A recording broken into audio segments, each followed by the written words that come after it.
Hello everyone. As we had planned, today we are going to discuss about debunking fertility myths. So thank you for taking your time out and discussing with me. So today I am going to talk about a few myths which we all have in IVF. The first and foremost important myth that we all have is that IVF is very painful. Now, it is a myth in the sense that the pain of IVF is usually because of the egg collection, and egg collection is happening under anesthesia. So you see, the pain of egg collection is not there, you do not feel it. Now what else can be the painful processes? It could be the injections, it could be the ultrasounds, it could be the embryo transfer. The injections earlier would be intramuscular, nowadays we have subcutaneous injections. So they are not painful. Egg pickup we have already explained. Embryo transfer again is if you've had a procedure like IUI, it's again pain-free. Yes, you have to be as relaxed and as comfortable as possible, and I'm sure your doctor will be very gentle and patient with you. The next most important myth is that do I have to take bed rest after IVF? Now, bed rest is not indicated. We don't need to take a bed rest. So again, I am going to write down what we are going to discuss. It is called debunking fertility myths. Thank you all of you who have joined on a Saturday afternoon to be with me and discuss a few points. So the next is that IVF is painful. Now, is IVF painful? We've discussed that. Then is the bed rest. Many women who are in the cities, they would not want to join the IVF process because they feel that they have to take time off and maybe months or weeks together. And everybody is desirous of a good career and they are hesitant to take breaks from their career and start on the IVF process. So let's discuss this a little bit. Before that, thank you my dear friends for joining, and I see many of my friends who have joined and giving us encouragement. And there is already a question here, what is the difference between IVF and ICSI? And we are just going to come to that. So the next thing that we have to discuss is about the bed rest. So we can continue with our work. There are many scientific studies that have compared bed rest before after embryo transfer, the pregnancy rates because of that, and pregnancy rate without bed rest, and they have found absolutely same pregnancy rates. In fact, if you are doing some routine activities, you will be more comfortable, your stress levels will be low, and therefore we do not advise you to stop work when you do your IVF or to discontinue work. In fact, the more you work, the more your mind is away from the treatment process, better will be your results. Of course, we have to keep in mind that the work is not overtly strenuous, either physically or mentally. Next, the myth is regarding cesarean section for IVF pregnancies. But before that, let's answer the question of what is the difference between IVF and ICSI. Now, IVF and ICSI, IVF is a process where you have certain egg and sperm in a petri dish, and they are allowed to mix with each other. Whereas the egg and the sperm, which have to be injected in the laboratory, intracytoplasmic sperm injection, that is ICSI. So for the woman, the process is entirely the same, whether it is IVF or whether it is ICSI, but the fertilization process is different, and therefore what undergoes in the laboratory is different when it is IVF or ICSI.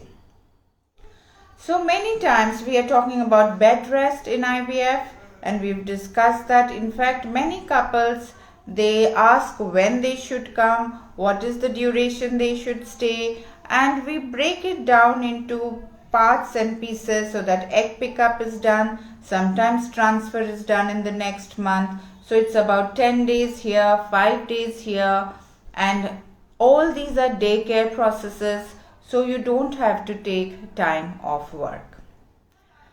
Right. Now let us look at other questions which we will like to go. We have other friends who want to know more about the mission babies. So many people think that if you had an IVF, it's going to be cesarean section. The answer is no.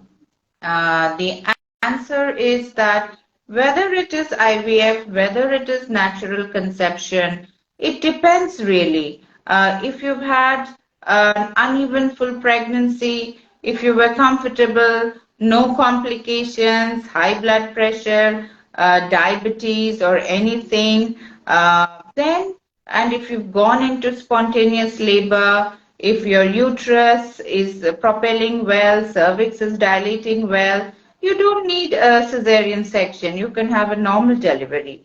Yes, if you have complications, if there is reduced fetal movement, IUGR, sometimes in twin pregnancy, in many cases in twin pregnancy, in fact, then we will definitely need the cesarean section. So now the next myth is IVF, does IVF lead to more incidence of congenital malformation? So this is a very strong fear in many of the patients, that will our baby be healthy? So before that I go to the answer, I'd like to thank all of you who have joined in, and please put your questions in the chat box and we can take the questions from there on. So number one myth was about the pain. Number two was about the bed rest, and number three is about the cesarean section. So cesarean section is not a mandatory in IVF pregnancy. Number four is about congenital malformation. So as you know, even in normal pregnancy, about 1 to 2% have some malformation. You would have heard in your family, friends, everywhere. So this is a process of pregnancy that though science has advanced to a very high stage where we can detect congenital malformation in pregnancy, we can detect structural malformations, mental malformations, defects.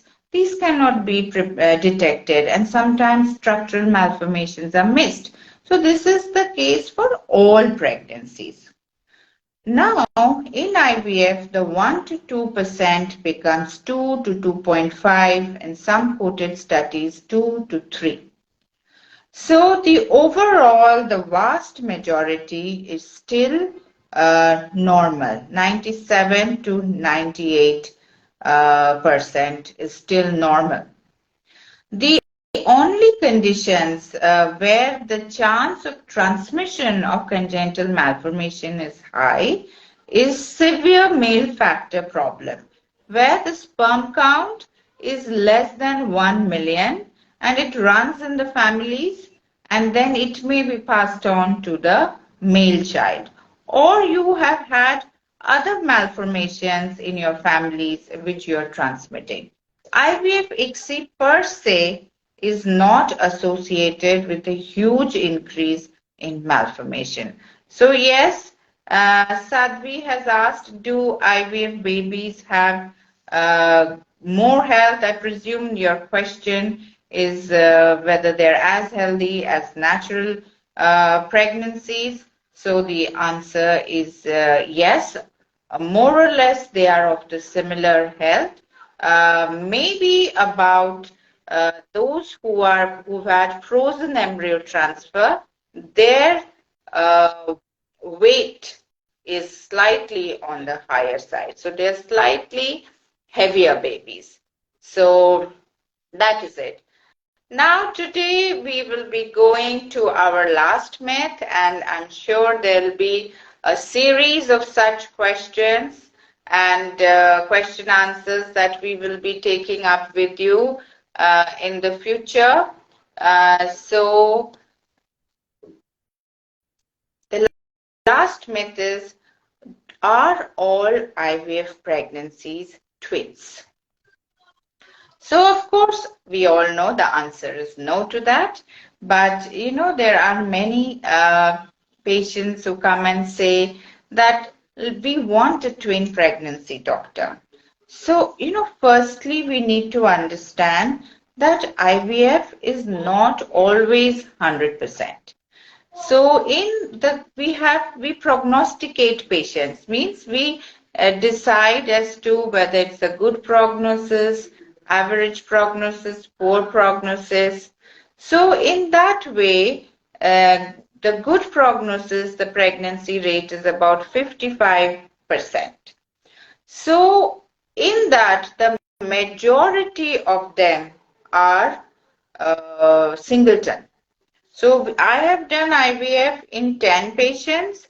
They are best prognosis patients. 5 get pregnant. Out of 5, 4 have singleton pregnancies.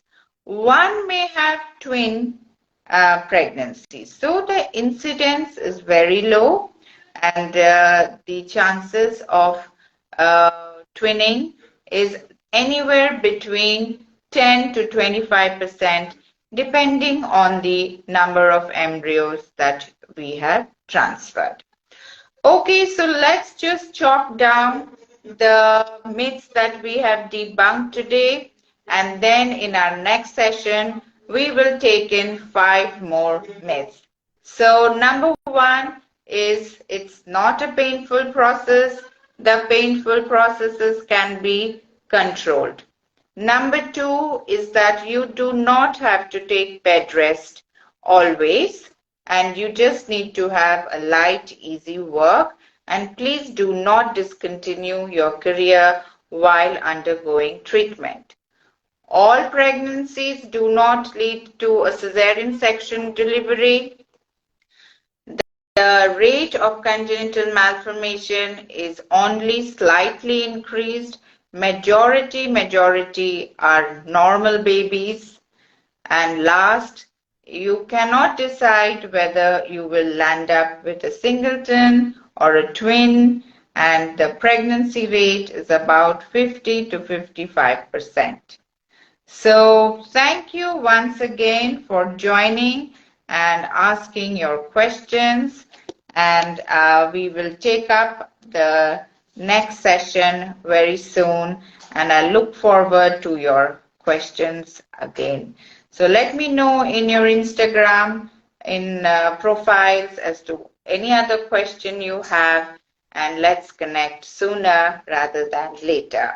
Have a great Saturday evening. Bye.